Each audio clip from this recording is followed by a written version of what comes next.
L'été arrive rapidement à l'aube de cette fin de saison et visiblement, on veut déjà enlever les maillots. Ah oui, bah voilà, il a complètement perdu son maillot, voilà, c'est là-dessus. Bras des arbitres élevés, Scoubé. Ah, ça c'est super, ça c'est cadeau. Là, celle-là, elle sera pour l'ami Gabislo, hein, parce que Pierre Paturel s'est retrouvé sans maillot, tout simplement. Salut à toutes et à tous et bienvenue pour le débrief de la 28e journée de l'Ikimoli Star League et des demi-finales des playoffs d'accession de Pro League. Un star match qui a tenu toutes ses promesses, l'affiche de la finale, des matchs serrés, on a tout ce qu'il faut cette semaine, alors c'est parti. Quel match nous ont offert ce samedi Montpellier et Paris. Le terme star match n'est pas galvaudé pour ce thriller entre ces deux équipes à la Sud de France Arena. Paris pouvait assurer le titre de champion de France et s'en est donné les moyens en menant pendant une grande partie de la rencontre. Comme souvent, Kamil Sipchak a été trouvé à outrance par ses partenaires, mais personne n'a encore été capable de stopper le Polonais qui termine à 10 buts. Montpellier, privé de Karl Conan, Carlson, Pélas, Simonette, Pratt, en plus de Vimino, Hélène, et qui sortait d'une période très intense, n'était pas tout à fait préparé pour un gros match. Pour être tout à fait honnête avec vous, après la Coupe de France, le Final Four, un peu dur de se remettre dedans. Je ne vous cache pas qu'on n'a pas fait de vidéo, on s'est entraîné très peu, on a fait ce qu'on appelle un peu une décharge mentale. Et pourtant, dans le Money Time, Montpellier est revenu très fort mettre la pression sur Paris. Beaucoup de tension et d'excitation qui ont fini par pousser le PSG à la faute. Raúl González pose un temps mort après que son équipe ait perdu le ballon. Intervention à caractère antisportif. Et 7 mètres, eh oui. Et un 7 mètres en faveur de Montpellier. C'est incroyable. 7 mètres pour Montpellier pour égaliser. Andreas Palika, peut-être pour l'arrêt du titre. Et le but. S'ensuit une fin de match irrespirable qu'on vous remet dans les conditions du direct. Brandy, Bayens, Brandy. Pas de gardien. Oh, là aussi, le but est accordé. Et Montpellier qui égalise dans les dernières fractions de seconde. C'est dingue, c'est fou. Montpellier arrache donc un point pour sa dernière à domicile et recule le Sacre de Paris. Ça s'est bien goupillé quand même, hein, donc c'est cool, je suis hyper content parce que ce soir on a montré le visage de Montpellier toute l'année. Et c'est cool qu'on ne perde pas le dernier match à domicile et que Paris ne soit pas champion à la maison, ça fait plaisir aussi.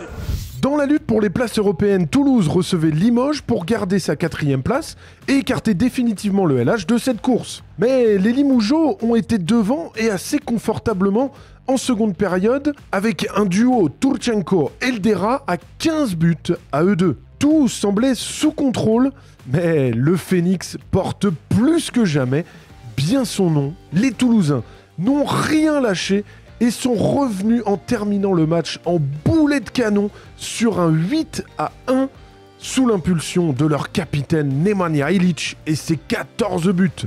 Victoire importante pour Toulouse qui reste 4e.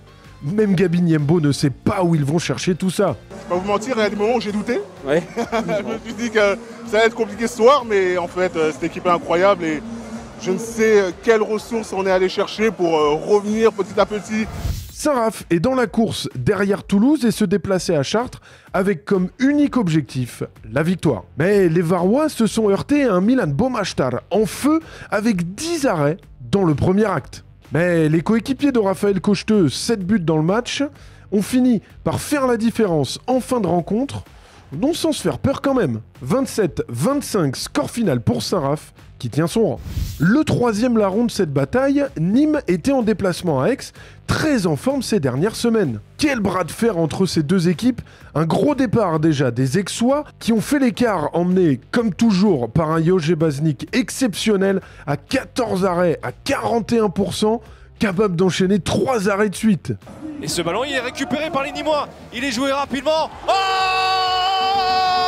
la nouvelle parade du monstre, incroyable. Et ce ballon qui revient inlassablement dans les mains des Crocos à Quevillot face à Rebichon et de 3 sur 3. Mais on connaît les Nîmois qui ne lâche jamais rien. Et donc, ils sont revenus dans la rencontre. Jean-Jacques Aquevillo a activé le mode clutch pour égaliser en fin de rencontre. Aix cafouille la dernière action et on se quitte donc sur un score nul de 27 partout. De la frustration des deux côtés à l'issue de ce match pour Julien Robichon et Gabi Leuch. Oui, on a de l'amertume comme tu as dit parce qu'on prend qu'un point, mais on a su relever la tête et prendre au moins un point après notre piètre première mi-temps. Honnêtement, vu la physionomie du match, on part avec un peu plus d'amertume qu'eux, je pense. Gros duel pour le maintien entre Istres et Créteil, premier relégable, et qui doit absolument prendre des points. Un match, comme on pouvait s'y attendre, très serré, indécis, un gros combat, mais Créteil a trouvé des ressources pour faire la course en tête. En seconde période, avec George Djekic, monstrueux, avec 5 buts et 20 passes, un record cette saison. Mais à +1 dans la dernière minute, les Cristoliens perdent un ballon tout seul et concèdent un jet de 7 mètres. Guilherme Borges le transforme et égalise. L'égalisation! Et sur la dernière action, Créteil met un tout petit peu trop de temps à mettre en place et Babic marque après le buzzer. Immense déception pour Créteil et Lucas Ferrandier qui pouvaient se rapprocher tout près de ses sons. Une perte de balle de moins à la fin, ça joue à des détails. On va continuer à travailler et il reste 4 points à prendre.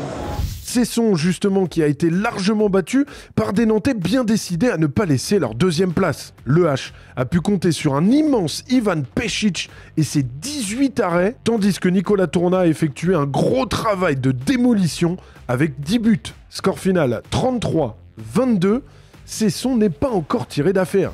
Dunkerque, de son côté, a assuré son maintien en renouant enfin avec la victoire devant son public face à Ivry pour la première fois depuis fin décembre. Comme souvent, Ivry s'est battu et est revenu en deuxième mi-temps, mais il en aura manqué, là aussi comme souvent, en fin de match. Tom Pelayo termine meilleur buteur des nordistes à 8 buts et était heureux de pouvoir enfin donner cette victoire au peuple dunkerquois. Le contrat, c'était d'offrir une victoire aux supporters. Aussi pour le bien-être du club, pour la santé du club, pour le maintien, pour le cœur de nos supporters qui nous soutiennent depuis un moment et qu'on a quelque peu déçus. Bon, j'ai l'impression que ça va mieux ce soir avec une victoire. Enfin, Tremblay recevait Chambéry et a fait le meilleur départ en menant largement en première mi-temps, porté par les 12 arrêts de Rubens Pierre, encore une fois très solide. Changement complet de scénario en deuxième mi-temps, et cette fois-ci c'est Valentin Kiefer qui a été décisif pour ramener Chambé avant que le capitaine Pierre Paturel, une fois n'est pas coutume, ne termine le travail offensivement. Il a d'ailleurs été bien fêté par ses coéquipiers au coup de sifflet final. Paturel qui avait un supplément d'âme pour ce match. Alors on est très content parce qu'on avait envie de se venger de toutes les équipes qui nous avaient fait perdre des points en première partie de saison. Tremblay l'avait fait chez nous en jouant extrêmement bien et voilà, on est désolé pour eux mais très heureux pour nous de nous être vengés. Au classement, Paris va devoir encore attendre pour le titre. Nantes se rapproche de la qualification en Ligue des Champions. Toulouse devance Saint-Raph d'un rien, tandis que Nîmes perd un point. Pour le maintien, Créteil peut nourrir des gros regrets et reste à 2 points de Cesson, alors qu'Istres et Chartres ne sont toujours pas sauvés. En Pro League, ça y est, on connaît l'affiche de la finale des playoffs d'accession. Mais avant ça, on va quand même revenir sur ces demi-finales. Caen recevait à guichet fermé encore une fois Frontignan, deuxième de saison régulière. Emmené par une grosse défense et un Jean-Emmanuel Kouassi exceptionnel à 13 arrêts, les Vikings ont réalisé un véritable cavalier seul devant leur public pour s'imposer 34-21 et faire un pas immense vers la qualification. Le retour a presque été anecdotique tant la différence avait été faite, mais Caen s'impose aussi à Frontignan dont la magnifique saison prend fin. C'était plus serré dans l'autre demi-finale après le match aller, même si Célestat avait mené tout du long chez les Septors. L'écart n'était que de 2 buts et laissait donc présager un gros match retour en Alsace. Mais le gros match, il a été pour les Violets qui ont largement dominé de la tête et des épaules le match retour. Denis Serdarevic s'est dressé en rempart en enchaînant 15 arrêts, c'est lui qui a fait la différence. On ajoute à ça un Tom Vinatier toujours sur son nuage à 8 buts et 6 passes, et c'est donc Célestat qui ira défier Caen en finale des playoffs d'accession à la Liquimoli Star League. Match aller mercredi en Normandie, le retour à Célestat dimanche à 17h, les 2 matchs sur beIN Sport. Attention, ça va s'enchaîner très fort cette semaine avec donc les 2 matchs de la finale des playoffs de Pro League, mais aussi 2 journées de l'Ikimo Star League. Et ça commence dès ce soir avec un bouillant et important derby Nîmes-Montpellier à ne pas rater. Allez, pour se mettre en jambe pour ce match, on se quitte avec peut-être l'un des derniers Sanachons qu'on aura l'occasion de voir sous le maillot de l'USAM. C'est ciao!